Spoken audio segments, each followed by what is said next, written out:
En Géorgie, l'invasion russe en Ukraine réveille des traumatismes et fait craindre le pire. Les guerres des années 1990 et de 2008 entre Tbilissi et les deux régions sécessionnistes, Ossétie du Sud et Abkhazie, soutenues par Moscou, sont encore présentes dans les esprits. Reportage Anne-Sophie Pierry et Clément Aline.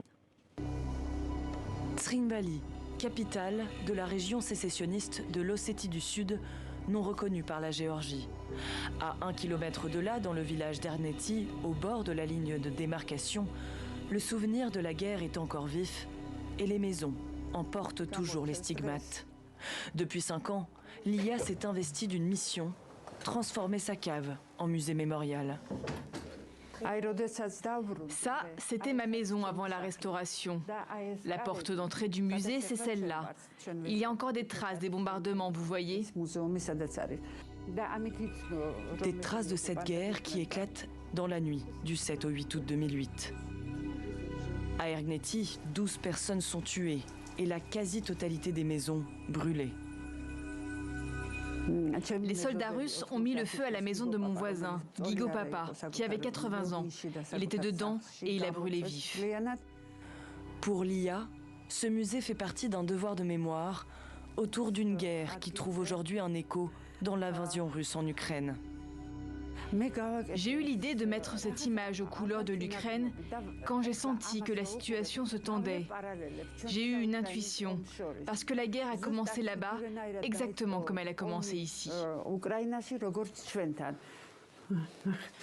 Si Lia a pu retrouver et reconstruire sa maison, d'autres n'ont pas eu cette chance.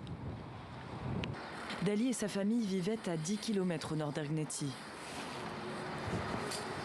Elle habite depuis 13 ans dans l'une de ces maisons pour déplacés, construite en quelques mois après la guerre. Elle n'est jamais retournée dans son village.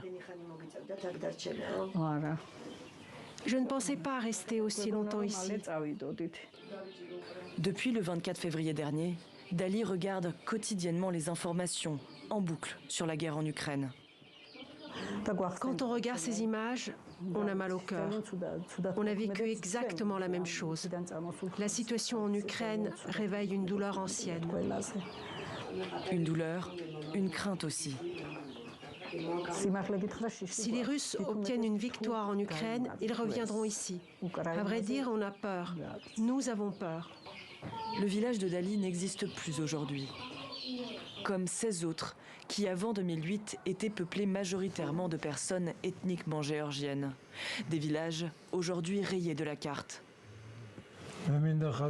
Vous voyez sur ces photos de 2020, il n'y a plus aucune trace de ces villages qui existaient avant la guerre. C'est la stratégie russe. Effacer toutes les traces de la mémoire et de la civilisation géorgienne sur ces territoires-là. David Beritashvili est biologiste macromoléculaire de formation. En 2011, il commence à récolter des informations sur les crimes de guerre et documente les modes opératoires des soldats russes. Les pilleurs ossètes et russes se servaient dans les maisons des Géorgiens sous la protection des soldats russes. Les machines à laver, les télés, les meubles, tout ce qu'ils trouvaient. Après, un cocktail Molotov suffisait pour brûler les maisons. Cette stratégie est la même aujourd'hui dans les villages et les villes en Ukraine. Les 31 000 documents qu'il rassemble attirent l'attention de la Cour pénale internationale.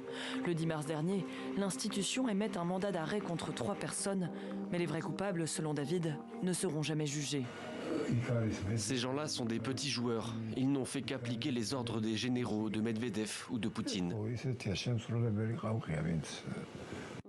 Seule la mobilisation sans pareil autour des crimes en Ukraine pourrait, espère-t-il, être un tournant dans la justice internationale.